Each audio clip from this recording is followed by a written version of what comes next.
Employees pension scheme 1995, PM Modi पर इतना गुस्सा, सीनियर सिटीजन बोले 95 मिनिमम पेंशन पर 78 लाख पेंशनर्स की उम्मीदें खत्म। ईपीएस 95 न्यूनतम पेंशन 1000 से बढ़ाकर 7500 रुपए करने की मांग। कई बार बजट की कॉपी पढ़ने के बाद सारी उम्मीदें खो रहे पेंशनभोगी। सूचना जी न्यूज, छत्तीसगढ़।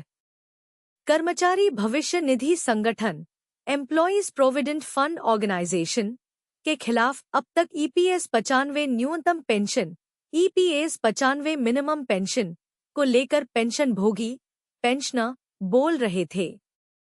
लेकिन पेंशनर्स के रडार पर प्रधानमंत्री नरेंद्र मोदी, प्राइम मिनिस्टर नरेंद्र मोदी और वित्त मंत्री निर्मला सीतारमण, फाइनेंस मिनिस्टर निर्मला सीतारमण भी आ गई हैं।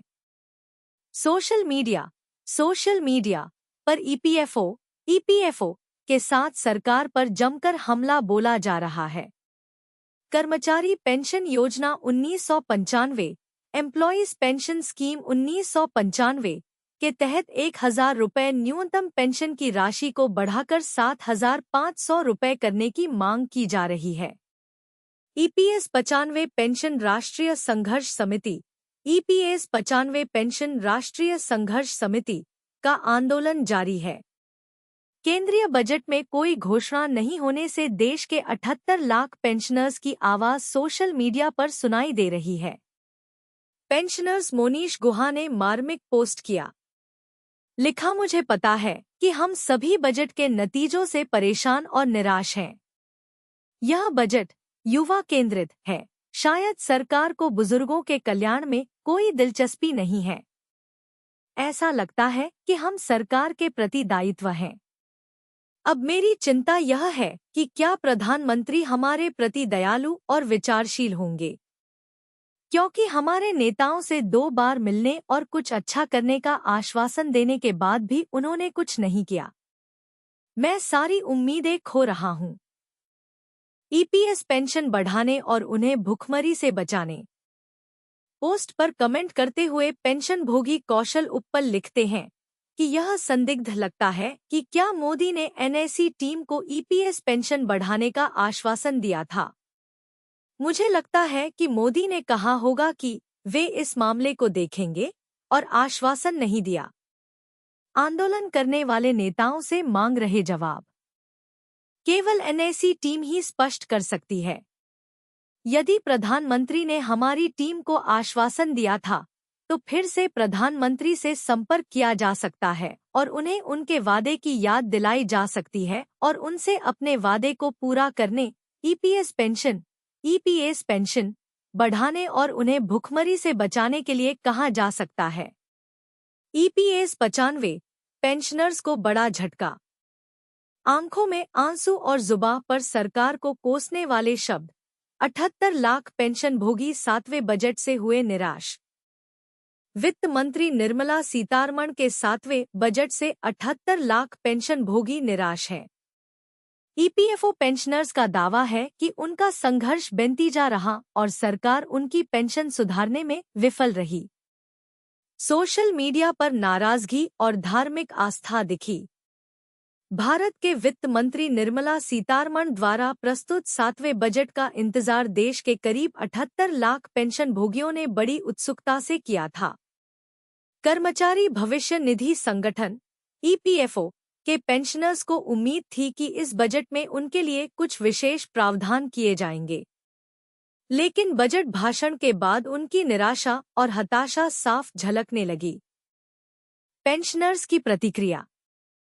पेंशनभोगी जस्टिन स्टैनिस्लॉस ने अपने गुस्से और निराशा को सोशल मीडिया पर व्यक्त करते हुए लिखा, सीबीटी में अब कुछ नहीं है, बस कुछ नहीं है। अब कहां से उम्मीद करें? 10 साल से संघर्ष ही संघर्ष, कोई नतीजा नहीं, फिर भी हम मरते दम तक संघर्ष करेंगे। उनके इस बयान से साफ है कि पेंशनर्स का धैर्य अब जवाब दे रहा है और वे लगातार संघर्ष करते आ रहे हैं। सोशल मीडिया प्लेटफॉर्म पर पेंशनर्स के एडमिन मोनीश गुहा भी काफी निराश हैं। उन्होंने लिखा, उम्मीद है और मुझे यकीन है कि कोई भी हमारे कंधे पर बंदूक रखकर अपना राजनीतिक कैरियर नहीं बना रहा है। यह बयान पेंशनर्स के बीच बढ़ती असंतोष और निराशा को स्पष्ट रूप से दर्शाता है। पेंशनर्स की आर्थिक स्थिति। पेंशन भोगियों की आर्थिक स्थिति पर प्रकाश डालते हुए एक पेंशनर ने कहा, ईपीएफ विभाग द्वारा एकत्रित अंशदान और उस पर मिलने वाला ब्याज ही एमपी, एमएलए, मंत्री और उनके नीचे के कर्मचारियों को प्रतिमाह 1,27,000 रुपए देता है, जो उनके वेतन से कोई योगदान नहीं देते हैं। यह स्थिति पेंशन भोगियों के लिए चिंता का विषय है, क्योंकि वे अपने पूरे जीवन की कमाई का एक हिस्सा इस फंड में योगदान करते हैं और फिर भी उन्हें उचित पेंशन नहीं मिल पाती है। हर 5 साल के कार्यकाल में वे पेंशन के रूप में कई लाख कमा रहे हैं और यह आजीवन चलता रहेगा। इसलिए वे पुराने ईपीएफ पेंशनर्स को पेंशन देने के लिए कभी सहमत नहीं होते हैं। इस परिस्थिति से पेंशन भोगियों में आक्रोश और हताशा का माहौल बन गया है। धार्मिक आस्था और उम्मीदें। पेंशनर्स की इस निराशा के बीच कुछ लोग अपनी धार्मिक आस्था के माध्यम से उम्मीद की किरण तलाश रहे हैं।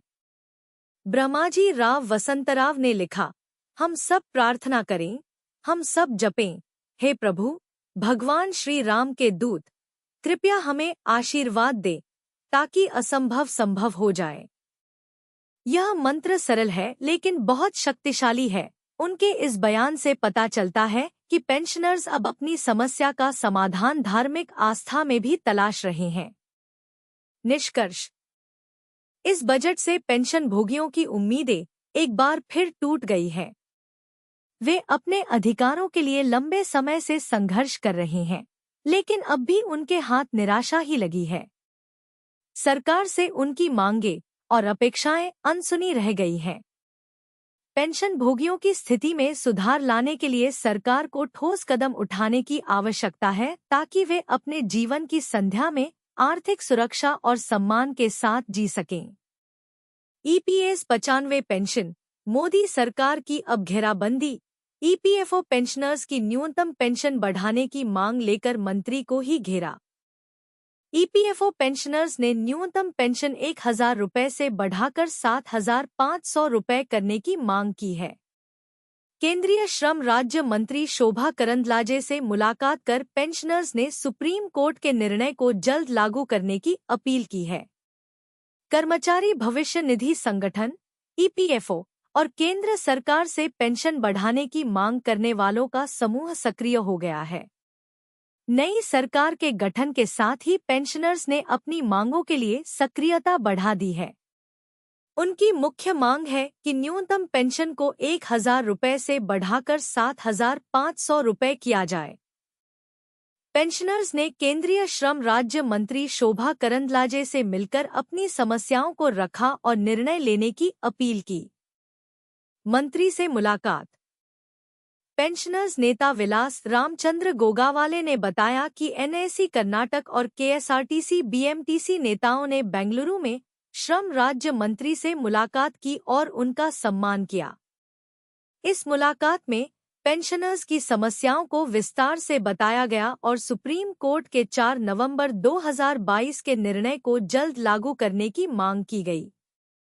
ईपीएस 95 पेंशन भोगियों की समस्याएं। एनएसी के राष्ट्रीय मुख्य समन्वयक रमाकांत नरगुंड, प्रदेश अध्यक्ष स्वामी और बीएमटीसी केएसआरटीसी के अध्यक्ष नानजुंडेगौड़ा ने पेंशनर्स की दयनीय स्थिति के बारे में चर्चा की। 8,500 ईपीएस 95 पेंशन भोगियों का निधन हो चुका है और कई अन्य बिना न्याय के दुनिया छोड़ चुके हैं। आंदोलन और मांगे। एनएसी कर्नाटक उपाध्यक्ष वीर कुमार गड़द और अन्य पदाधिकारियों ने भी इस आंदोलन में हिस्सा लिया। पेंशनर्स ने श्रम मंत्री मनसुख मांडविया से मिलकर मांगों को पूरा करने के लिए उचित कदम उठाने का आग्रह किया।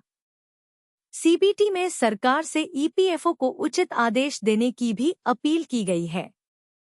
इस आंदोलन ने ईपीएस 95 पेंशनर्स की न्यूनतम पेंशन बढ़ाने के संघर्ष को एक नया बढ़ावा दिया है और पेंशनर्स उम्मीद कर रहे हैं कि उनकी मांगें जल्द ही पूरी होंगी।